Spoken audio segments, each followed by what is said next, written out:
नमस्कार मंडळी, आज आपण बनवणार आहोत एकदम चविष्ट, पारंपरिक आणि पौष्टिक अशी शेवग्याच्या शेंगांची आमटी. ही आमटी खायला जितकी टेस्टी आहे ना, तितकीच आरोग्यासाठी अतिशय फायदेशीर आहे.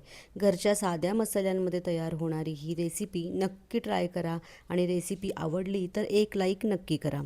त्यासाठी इथे मध्यम साईजच्या 3 शेवग्याच्या शेंगा घेतल्यात. शेवग्याच्या शेंगा स्वच्छ पहिल्यांदा धुवून घेतलेल्या आहेत आणि त्यानंतर या प्रकारे त्या चिरून घ्यायच्यात आपल्याला. ह्याच्यावरती जे साल असतं की नाही ते या प्रकारे काढून घ्यायचं. छोटासा एक कट द्यायचा पहिल्यांदा शेंगेला आणि त्यानंतर तिथनं पूर्णपणे न कट करता तिथनं ती ओढून काढायची, म्हणजे की नाही साल जे असतं की नाही ते निघतं. जेव्हा तुम्ही शेवग्याच्या शेंगांचे या प्रकारे साली काढताना त्यावेळेला ती शेंग लवकर शिजते. जर शेंगाच्या साली काढल्या नाही, न काढताच तुम्ही चिरून घेतल्या तर की नाही शेंग शिजायला जरा जास्त वेळ लागतो. आता या प्रकारे मी सगळ्या शेंगा इथे चिरून घेते.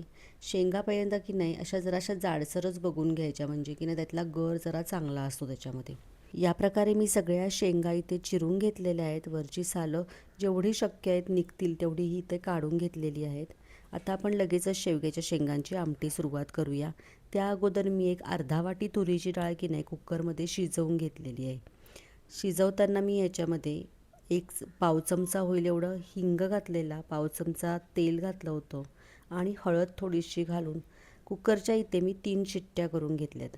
आता डाळ आपली चांगली शिजलेली आहे. आता मी रवीने किंवा आपण हे विस्करने या प्रकारे घुसळून एकसंध एकसारखी अशी करून घ्यायची. डाळ इथे व्यवस्थित घोटून घेतलेली आहे. त्याचबरोबर इथे गॅसवरती कढई गरम करून घेतली आणि त्याच्यामध्ये 1 टेबलस्पून तेल घातलेलं आहे. तेल गरम झाल्यानंतर याच्यामध्ये अर्धा चमचा मोहरी घातली, अर्धा चमचा जिरे घातले आणि कढीपत्त्याची काही पानं घातली. मोहरी आणि जिरे चांगले फुललेले तिथे. त्यानंतर याच्यामध्ये पाव चमचा होईल एवढा मेथीदाणा घातला आहे. मेथीदाणा अवश्य घाला, त्याच्यामुळे आमटीला चव खूप छान येते. त्याचबरोबर इथे एक पाव चमचा होईल एवढा हिंग घातलेला आहे. एक अर्धा चमचा होईल एवढी हळद घातलेली आहे. सगळं व्यवस्थित मिक्स करून घ्यायचं आणि त्यामध्येच आता शेवग्याच्या शेंगा घातलेल्या आहेत आणि शेवग्याच्या शेंगा या फोडणीमध्ये परतून घ्यायच्यात. 1-2 मिनटं ह्या शेंगांना अशा चांगल्या परतून घ्यायच्या, म्हणजे की नाही त्या लवकर शिजतात. व्यवस्थित सगळ्या फोडणीमध्ये मिक्स करून घेतलेल्या आहेत. त्यामध्येच पाव चमचा होईल एवढं मीठ घातलं आहे. असं मीठ जर तुम्ही शेवग्याच्या शेंगांवर घातलं ना की शेंगांना चव एक छान येते. मीठ त्याच्यामध्ये व्यवस्थित मुरतं. पुन्हा हे सगळं मिक्स करून घेतलेलं आहे. त्यानंतर ह्याच्यामध्ये की नाही मी एक अर्धा ग्लास होईल एवढं पाणी घातलेलं आहे. पाणी घालायचं म्हणजे की नाही ह्या शेंगा शिजतात लवकर. वरती झाकण ठेवून एक 5 ते 10 मिनटं वाफ येऊ दिली. एक 10 मिनटं झालेली आहे. शेंगांना मस्त अशी वाफ आलेली आहे आणि तुम्ही बघू शकता ह्या 80 ते 90% या शेंगा आता शिजलेल्या असतात. आणि जेव्हा या शेंगा शिजतात ना या प्रकारे, पूर्णपणे अगदी शिजवायच्या नाहीत. 80% जरी शिजल्या ना या शेंगा, तरी नंतर आपण आमटी जेव्हा करतो तेव्हा त्या पूर्णपणे व्यवस्थित शिजतात.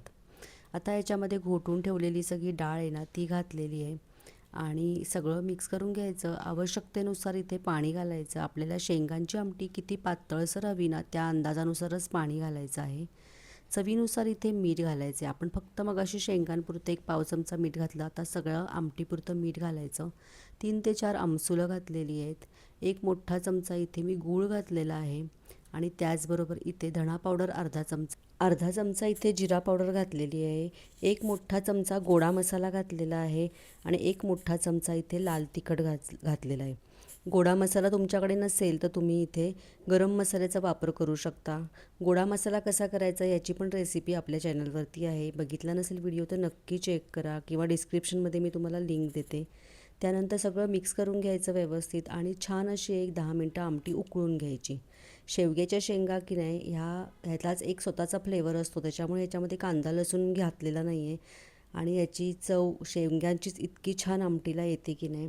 आणि ह्या तितक्याच अगदी पौष्टिक आहेत. शेवग्याच्या शेंगांमध्ये कॅल्शियम खूप जास्त प्रमाणात असतं, व्हिटॅमिन सी असतं, फायबर असतं, रक्तशुद्धी होते या शेंगांमुळे, डायबेटीस कंट्रोलमध्ये येतो किंवा त्वचा आणि केसांसाठी तर हे शेवग्याच्या शेंगा खूप उपयोगी आहे. त्याच्यामुळे याचं सूप वगैरे सुद्धा जास्त बनवलं जातं.